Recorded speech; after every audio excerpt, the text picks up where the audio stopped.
오늘 우리에게 주시는 하나님의 말씀은 사도행전 12장 1절에서 3절까지의 말씀입니다.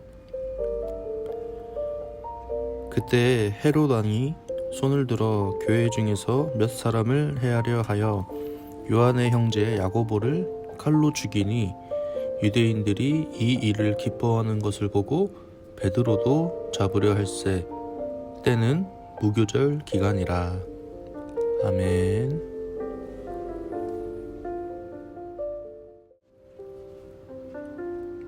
네, 여러분들 반갑습니다.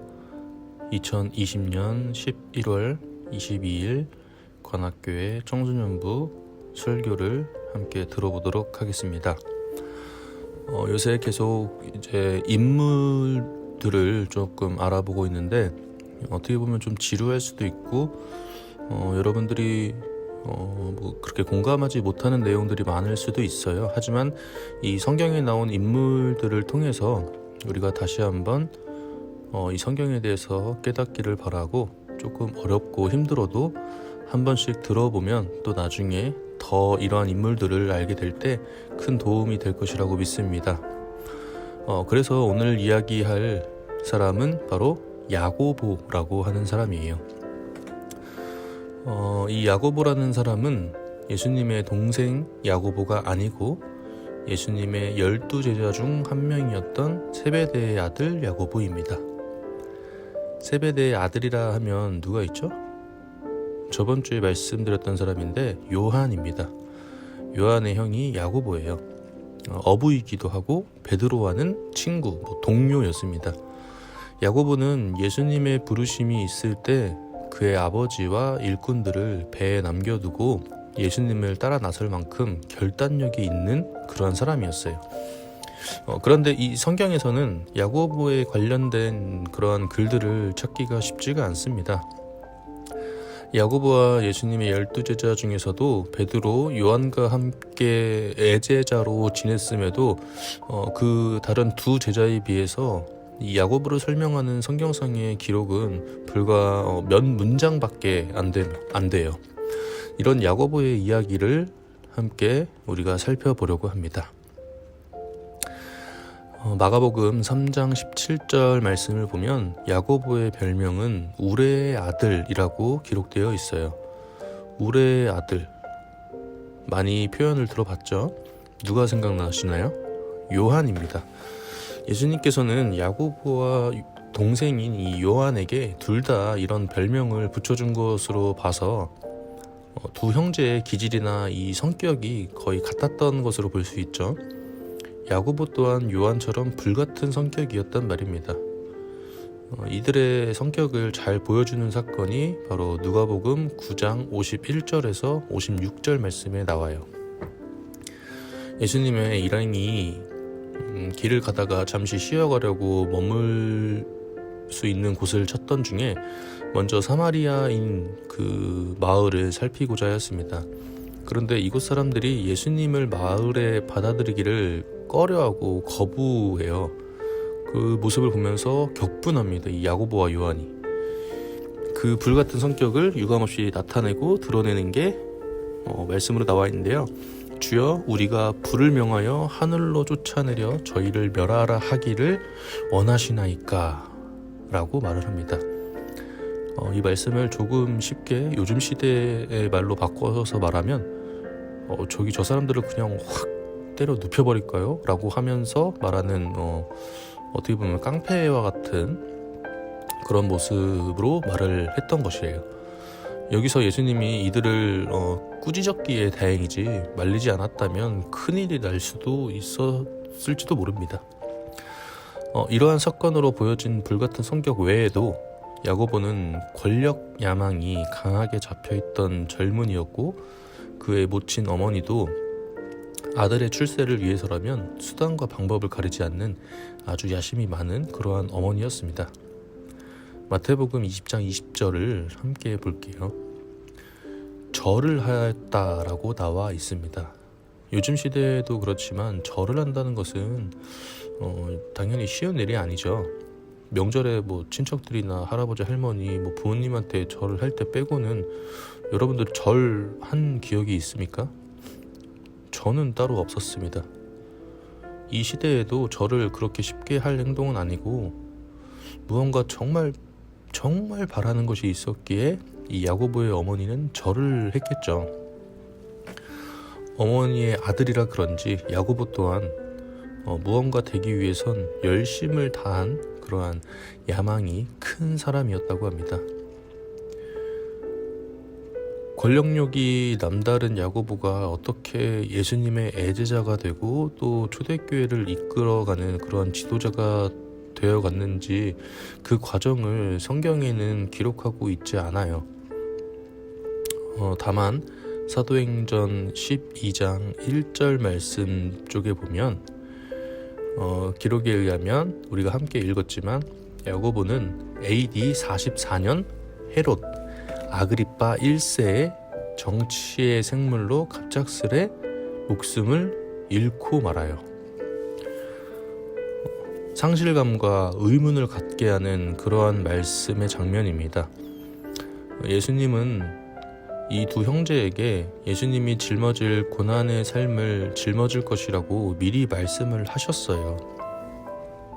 마태복음 20장 22절에서 23절 말씀에 나와 있습니다. 그러나 동생 요한은 90세가 넘기까지 긴 세월 예수님의 고난에 동참하면서 주님의 영광을 드러냈음에도 형 야고보는 안타깝지만 꽃다운 젊은 나이에 사역의 꽃을 활짝 펴지도 못한 채 그것도 기회주의자였던 헤롯 아그리빠 1세 왕의 정치 노름에 12제자 중 가장 빨리 죽는 사람이 되어버리고 말아요.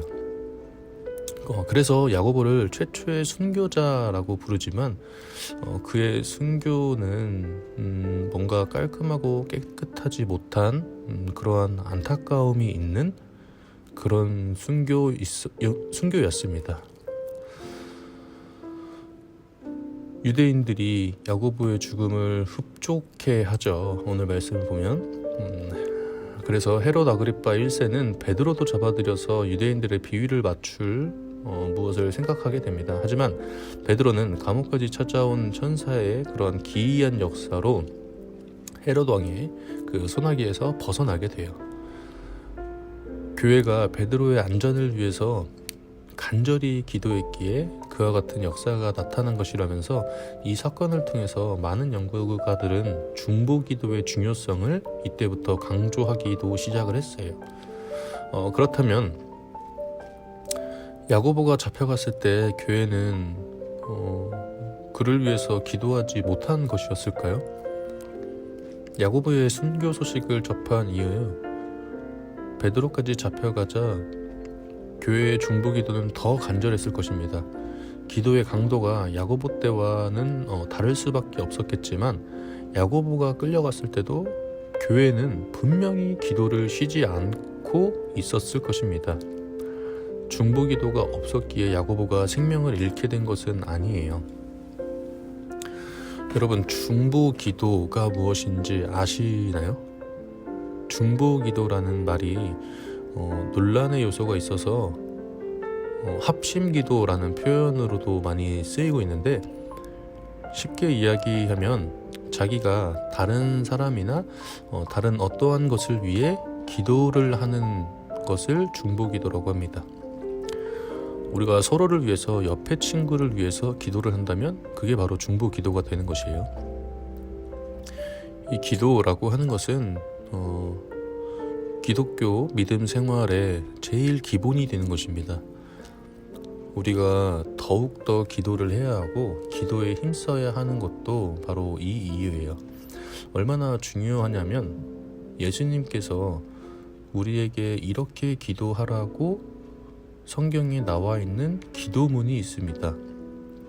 여러분 잘 알고 있죠? 우리가 다 외우고 있는 그 기도, 바로 주기도문입니다.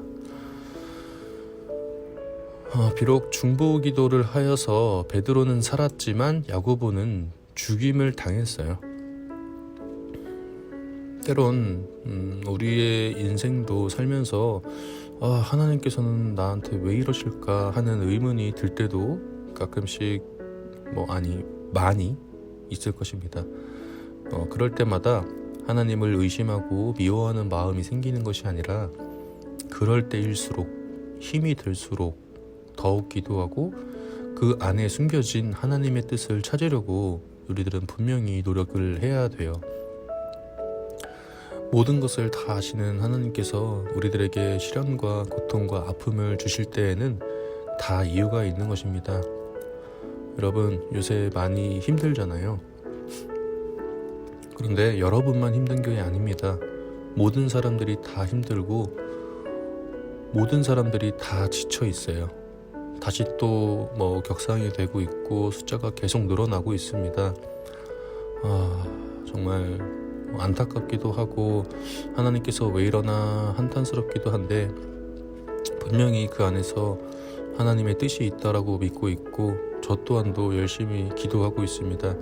여러분도 제일 믿음 생활의 기본이 되는 이 기도를 놓치지 않고 힘이 들어도 기도하시고 또 기쁠 때도 기도하시고, 제가 여러 번 말씀드렸죠. 기도는 하나님과의 대화예요. 하나님과 항상 매일매일 대화를 하시는, 그리고 하나님과 항상 대화를 하면서 공감이 되는 깊은 기도를 항상 할 수 있는 우리 귀한 관악교회 청소년부 여러분들이 되시기를 간절히 소망합니다. 기도하겠습니다. 하나님, 우리가 때로는 하나님을 이해하지 못할 때가 종종 있습니다. 우리에게 아픔과 고통을 주실 때도 있지만 그 모든 것을 다 아시는 하나님께서 그래도 우리를 보호하여 주시고 그래도 우리를 사랑하여 주셔서 우리가 더욱더 믿음 생활을 열심히 할 수 있도록, 믿음 생활의 기본인 또 기도를 열심히 할 수 있도록 주님께서 언제나 함께 해주세요. 우리 관악교회 청소년부 친구들이 야고보라는 인물을 통해서 중보기도라는 것을 또 한번 배웠습니다. 다른 사람을 위해서 기도할 수 있는 그런 귀한 청소년부 친구들이 될 수 있도록 하여 주시고, 또 자신을 위해서도 열심히 기도할 수 있는 그런 귀한 청소년부 친구들이 될 수 있도록 언제나 함께 해주세요. 감사드리며 예수님의 이름으로 기도드립니다. 아멘.